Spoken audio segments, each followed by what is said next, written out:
And now, ladies and gentlemen, for our final award for tonight. At this year's Oscars, Brendan Fraser made an more important and emotional speech while receiving the Best Actor award for his superb role in a film called The Whale. Our next winner may not be this emotional despite being a Ludhiana-born Punjabi, but he is certainly the predominant actor in the India story stage. He is a survivor in an industry that can get its signals crossed and even lost. At the forefront of the 5G rollout, his was the first telecom company to launch the next-gen broadband service last October. He has also been at the center of the furious pace and reach of the digital age of India. This is one man who is proof of the saying, "What does not kill you only makes you stronger." Ladies and gentlemen, please let's have a huge round of applause for Bharti Enterprises Chairman and legend Sunil Bharti Mittal, ET Business.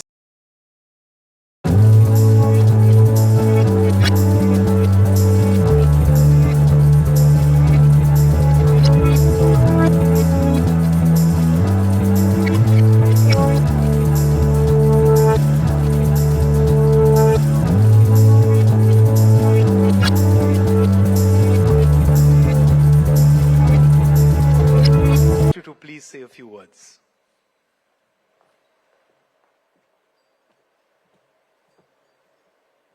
Honorable Finance Minister, Union Minister Manaviya ji, Honorable Chief Minister Shinde ji, my industry colleagues, friends, ladies and gentlemen.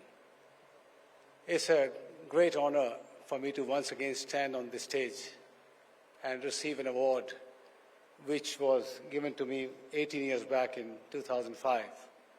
And as I was looking at the list of all the awards, I was running through the times when my company, in one form or shape, came up here to receive that award, starting with the Emerging Company of the Year, the Entrepreneur of the Year, the Company of the Year, the Corporate Citizen of the Year, and now again, once more, getting the Business Leader Award of the Year. One award which Vineet is still left is the Lifetime Achievement, and I'm so glad that Roshni is here to receive that award on behalf of our very dear friend Shiv. But I tell you, when I was coming to receive this award, what was running in my mind was that there are perhaps better ways to get this award than to go through a crisis every time to come back here on this stage. And this time you have also ensured that I get it at the Geo Center.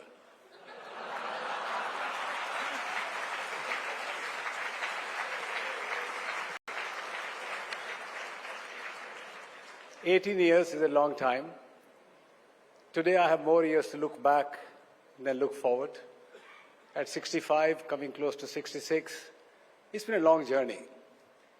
And many of my friends know, but for some of our distinguished leaders here tonight, you'll be very pleased to know, and I'd like to share with you, my father was a full-time politician.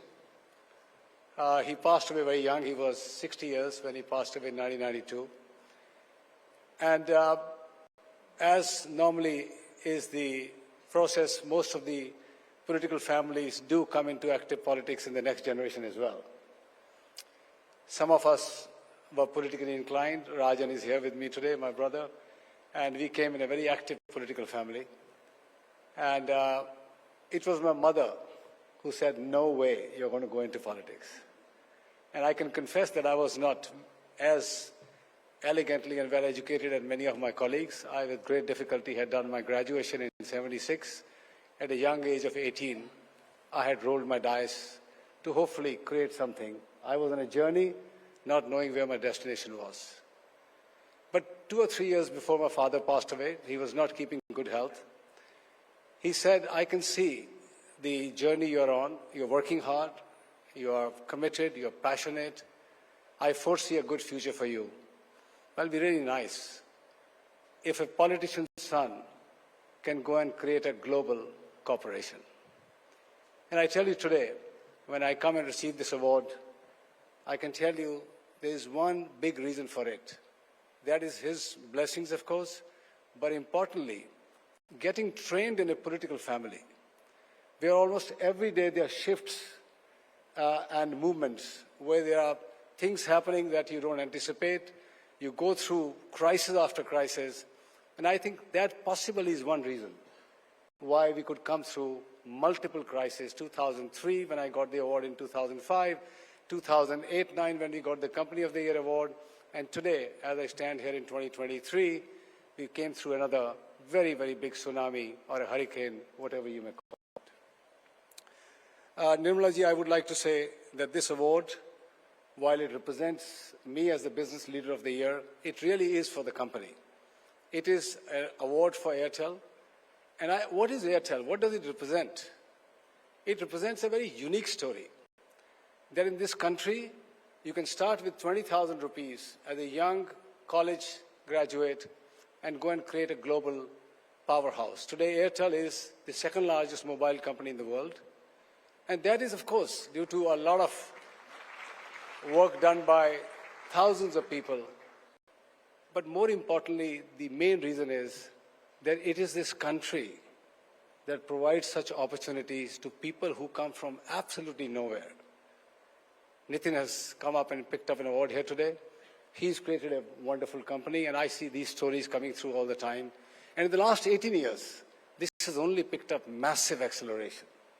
There is so much momentum in this country. I have grown up and watched various phases of socialism, moving from socialism to somewhat of opening up. 1992, when everything seemed to be lost, or rather 91, when ushering of reforms happened, the famous 92 reforms. I went through that phase, and then many other phases. But what happened under Honorable Prime Minister Modi ji's time from 2014 is unprecedented. The last 8-9 years have really changed this country.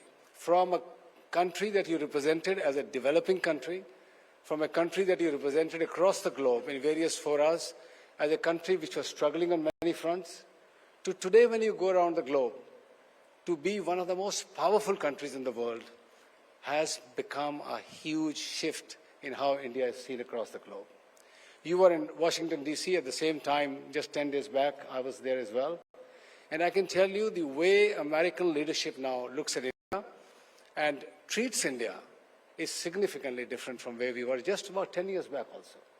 That, to my mind, is the power that this country gives to people like us, entrepreneurs like us, to deliver and deliver every day at scale that is unprecedented in the world. Amitabh spoke about digital, you mentioned digital, and Mandavia ji spoke about health and digital.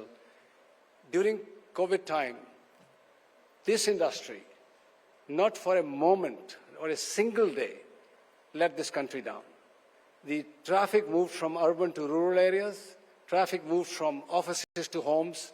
Not one day this industry let heartbeat stop of this country. They served day in and day out. And today, as the country is progressing forward, it is on one of the most important pillars of digital. And that digital dream of India rests on a handful of companies. And all I would urge you, on behalf of the entire industry, to continue to nourish and nurture it. I mentioned in my interview with the Economic Times that I'll end by asking a question: who does Airtel belong to? If during this last round, when many companies have actually gone away, Uday spoke about consolidation. In our case, Uday, there was no consolidation. There was only annihilation. It was just company after company disappearing. Customers kept their faith. More customers joined us, which gave me the hope that we are doing something right.